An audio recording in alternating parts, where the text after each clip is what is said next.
दोस्तों, drama serial कभी मैं कभी तुम की लास्ट एपिसोड फाइनली आने वाली है, जो कि आप सिनेमा में देख सकेंगे।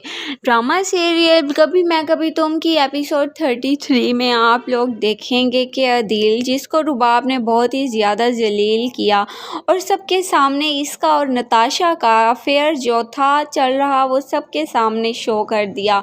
और अदील के माँ बाप को भी पता लग गया कि उनका बेटा किस कदर बेहुदा और गंदी हरकतों पर उतर आया है, और वो अदील को छोड़कर, पार्टी छोड़कर फ़ौरन चले जाते हैं नाराज़ होकर। और दोस्तों, अदील को इनकम टैक्स वाले आकर गिरफ्तार कर जाते हैं और इस तरह से अदील का एंड होता है। और दोस्तों, आप लोग उधर देखेंगे कि मुस्तफ़ा जो कि अपने अपार्टमेंट में आता है, अब जब उसको दौलत मिल गई है और वो अपने ख्वाबों की हकीकत पर पहुंच चुका है, तब उसके साथ शर्जीना नहीं रही, जो कि ज़िंदगी और मौत की जंग लड़ रही है।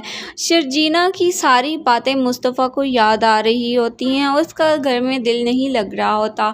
उसको शर्जीना की वो बातें याद आ रही होती हैं जब उसने मुश्किल हालात में मुस्तफ़ा से कहा था, मुझे पैसे नहीं चाहिए, मुझे बस सिर्फ तुम्हारा साथ चाहिए।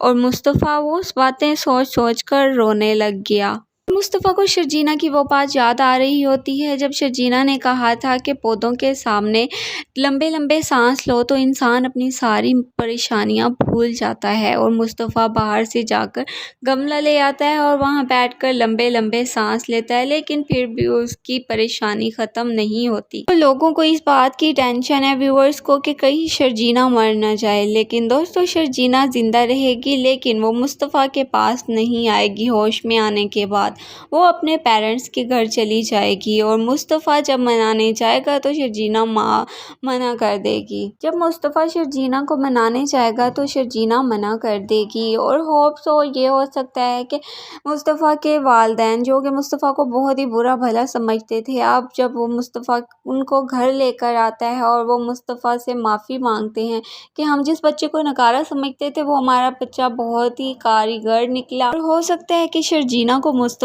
की माँ जाकर मना कर आए और मुस्तफ़ा की माँ के कहने पर शर्जीना आ जाए घर वापस।